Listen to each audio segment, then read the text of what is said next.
அடை தோசை பண்ணுறதுக்கு நம்ம சப்போஸ் வீட்டில் இருக்கிற வேஸ்ட்டான மாவு, இட்லி மாவு, தோசை சப்போஸ் மீந்துருச்சு, ரொம்ப புளிச்சிருச்சு அப்படின்னா, அந்த மாவு கூட நம்ம இந்த மாதிரி அடை தோசை மாவு மாதிரி ப்ரிப்பேர் பண்ணிக்கலாம். இது வந்து கடலைப்பருப்பு, இது வந்து துவரம்பருப்பு, இது வந்து பாசிப்பருப்பு. இப்போ இந்த மாதிரி கப்பில் நம்ம கடலைப்பருப்பு ஒன்று போட்டோம் அப்படின்னா, அதே மெஷர்மெண்ட்ஸில் நம்ம வந்து துவரம்பருப்பும் போட்டுக்கணும். அதே மெஷர்மெண்ட்ஸில் துவரம்பருப்பும் போட்டுக்கணும். இப்போ அடுத்து என்ன பண்ணணும்னா, பாசிப்பருப்பும் அதே மெஷர்மெண்ட்ஸில், அதை விட கொஞ்சம் கம்மியாக ஒரு 1/4. இப்போ நம்ம அது ஃபுல்லாக போடுறோம் அப்படின்னா அதில் ஒரு பாதி போட்டால் போதும். இது வந்து பாசிப்பருப்பு,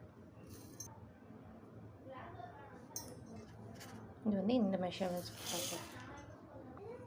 இப்போ இது ஊற போடும்போது கொஞ்சமாக, ஏன்னா ஆல்ரெடி நம்ம தோசை மாவில் கொஞ்சம் உளுந்து போட்டிருப்போம் இல்லையா நம்ம வெந்தயம், அதனால் இதோட கொஞ்சமாக ஒரு வெந்தயம்